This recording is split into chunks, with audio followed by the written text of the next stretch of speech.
bonjour à tous. Voilà, je vous fais cette vidéo pour vous expliquer en quoi consiste la sophrologie dans le cadre d'une longue maladie. Donc, je parle du cancer, mais c'est bien sûr valable pour toutes les longues maladies.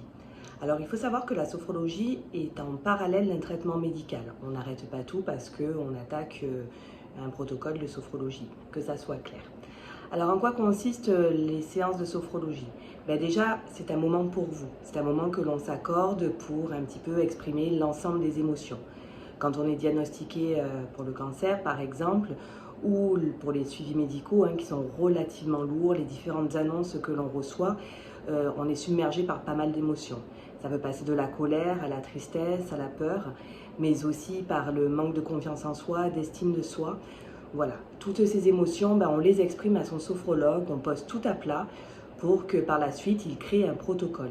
C'est quoi un protocole? C'est un accompagnement qui est adapté en fonction de vos besoins. On va passer en revue tout ce dont vous avez besoin. Par exemple, si vous exprimez une grosse fatigue, on va travailler sur la fatigue, sur la récupération, on va booster la combativité. Mais aussi, si vous exprimez un manque de confiance en vous, une perte d'estime de vous, on va travailler sur tout ça. Comment on travaille? Tout simplement vous proposant un maximum d'exercices et de visualisations positives afin de déclencher des ressentis qui déclenchent en fait des prises de conscience. Alors les exercices sont adaptés à tout le monde.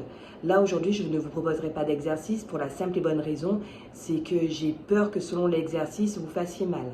En séance, bien sûr, on adapte tout ça. On ne vous propose rien qui peut vous mettre en insécurité, que ça soit clair.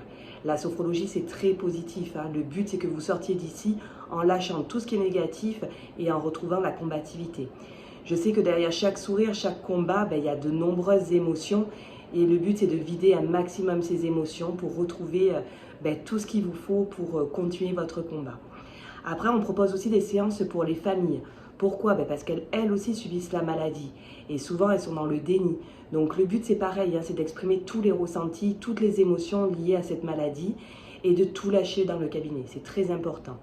Alors il faut savoir qu'il y a pas mal d'associations qui vous permettent d'obtenir des cours de sophrologie, comme par exemple la Maison des Aidants dans le Var qui propose la sophrologie pour les familles des aidants et pour les malades aussi.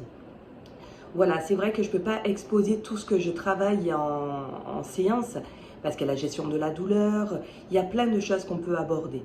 Le tout, c'est de faire la démarche d'aller voir un sophrologue, de prendre le temps pour vous, c'est vraiment un moment de détente. On ne fait que des visualisations positives.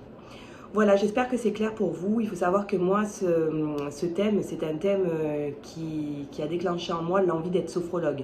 Donc ça me tient vraiment à cœur. Donc si vous avez des questions, des hésitations, n'hésitez pas à vous rendre sur ma page Facebook ou sur ma page Instagram, LC Sophro Le Pradé. Vous pouvez prendre rendez-vous sur medoussi.com, soit par visio, soit directement en cabinet ou à domicile.